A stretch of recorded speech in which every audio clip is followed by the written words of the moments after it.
Programang ito ay rated SPG. Striktong patnubay at gabay ng magulang ang kailangan. Maaaring may masiselang tema, lengguwahe, karahasan, sexual, horror o droga na hindi angkop sa mga bata.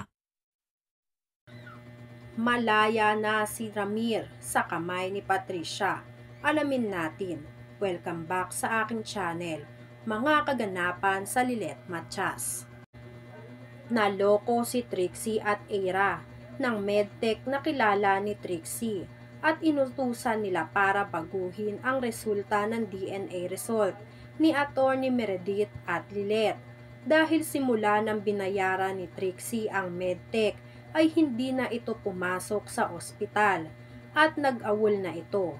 Tinakbuhan sila ng medtech dahil sa laki ng pera na ibinayad nila Trixie at Eira.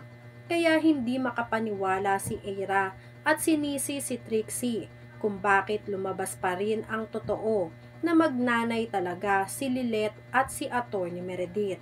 Hindi alam ni Eira na nakikinig na pala sa kanya ang mati niya na si Atty. Meredith. Rinig na rinig ni Atty. Meredith na may ginawa si Eira para manipulahin ang resulta ng DNA test ni Atty. Meredith at Lilet. At nagbayad pa sila ni Trixie ng malaking halaga para lang mabago ang katotohanan tungkol sa pagkatao ni Lilet. Umamin naman si Eira sa nagawa niya dahil wala nang magagawa si Eira. Hindi na niya maitatanggi ni Eira ang katotohanan. Pinaamin ni Atty. Meredith si Eira kung matagal na bang alam ni Eira na anak ni Atty. Meredith si Lilet. Dito na nga inamin ni Eira na oo at matagal na daw alam ni Eira ang totoo.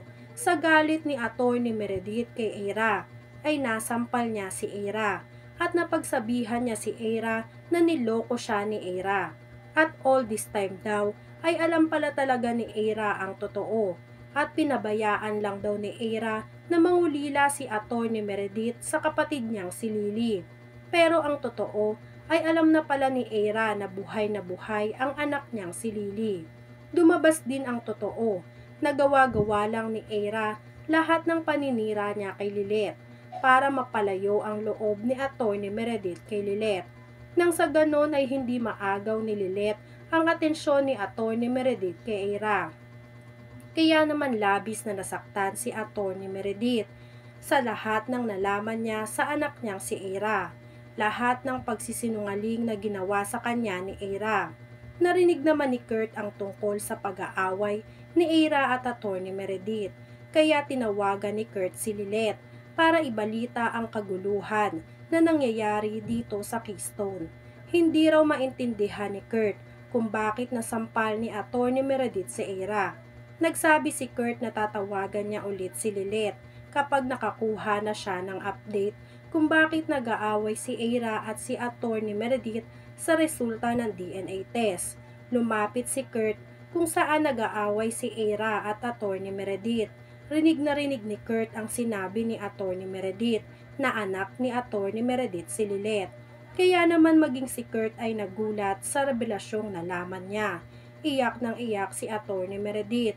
Sinumpong ng sakit niya si Atty. Meredith at ang akmang tatawagan sana ni Kurt si Lilet para sabihin ang totoong nangyari sa Keystone ay pinigilan siya ni Atty. Spanky na sabihin kay Lilet ang totoo. Naintindihan naman ni Kurt ang senyas ni Atty. Spanky at umalis na si Kurt sa opisina. Nagmaktol naman si Eira dahil kahit kailan daw ay hindi niya magagawang matanggap na maging kapatid si Lilet. Kahit ano pa ang gawin ni Atty. Meredith na panunuyo kay Eira. Naglabas ng sama ng loob si Eira kay Atty. Meredith. Lumabas na naiinggit si Eira sa kapatid niya dahil palagi na lang daw yon ang iniintindi ni Atty. Meredith kahit nung pagkakaalam pa lang nila ay patay na si Lily. Lagi daw nanlilimos ng atensyon si Eira kay Atty. Meredith na kailangan pa daw ni Eira na magpabibo kay Atty. Meredith bago siya pansinin nito. Lalo pa daw ngayon na alam na ni Atty. Meredith na ang kakumpetensya daw ni Eira ay siya pala ang anak ni Atty. Meredith na si Lily. E di mas lalo daw na mawawala na siya ng atensyon kay Eira. Kaya hindi daw papayag si Eira na mangyari yun at kahit kailan ay hindi niya matatanggap na kapatid niya si Lilith. Nasasaktan si Atty. Meredith sa pagmamatigas ng anak niyang si Eira. Hindi daw mabigay ni Eira ang kasiyahan na hinahanap ni Atty. Meredith. Samantala, pagtapos ngang magpasama ni Atty. Ivan sa mga kapulisan para kunin si Ramir sa bahay nila, Patricia ay dumretso sila sa bahay nila Lilith. Hinanap ni Ramir si Lilith kay Tinang Ses, pero wala si Lilith sa bahay nila. Kaya sinabi ni Tinang Ses na nagpunta si Lilith sa Keystone para harapin si Eira dahil siniraan daw si Lilith sa kliyente nito. Nagpunta naman si Lilith sa Keystone para sugurin si Eira. Nagpasama si Lilith kay Bonnie para harapin si Eira. Sinabi ni Lilith kay Eira na alam na ni Lilith na si Eira ang may pakana kung bakit nasira si Lilith sa kliyente niyang si Estar Valencia. At si Eira daw ang nagpakalat sa mga press na may anak sa pagkadalaga si Estar. At si Lilith ang itinuro nito na nagpakalat para masira kay Lilith. Dito kay Estar, tinanggi ni Eira na siya ang nagpakalat ng balita at itinuro ni Eira ang mati niyang si Atty. Meredith na nagpakalat daw ng balita tungkol kay Estar Valencia. Kaya galit na galit si Lilith na nagpunta sa opisina ni Atty. Meredith, habang si Eira ay natutuwa naman dahil mapagsasabong niya ang mag-ina na si Lilith at Atty. Meredith bago pa malaman ni Lilith ang totoo sa pagkatao niya. Nagpunta si Lilith sa opisina ni Atty. Meredith. Nagulat si Atty. Meredith sa pagsulpot ni Lilith sa opisina niya. Galit na bumungad ni Lilith na nawawala na daw ang respeto niya para kay Atty. Meredith. Wala nang natitira dahil sa mga ginawa daw ni Atty. Meredith kay Lilith. Sinisi ni Lilith si Atty. Meredith tungkol sa pagkasira niya sa kliyente niya at sa pagpapakalat sa mga press ng tungkol sa nakaraan ni Estar Valencia. Nagtataka naman si Atty. Meredith dahil wala siyang kaalam-alam at wala siyang alam sa mga sinasabi ni Lilith sa kanya.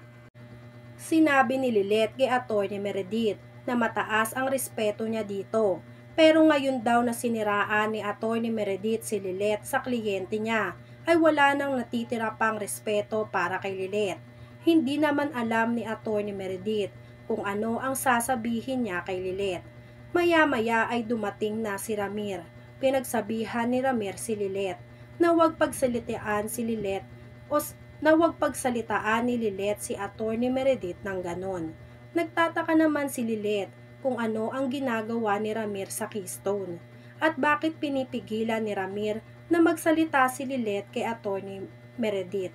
Dito na nga inamin ni Ramir na si Atty. Meredith ang tunay na ina ni Lilith.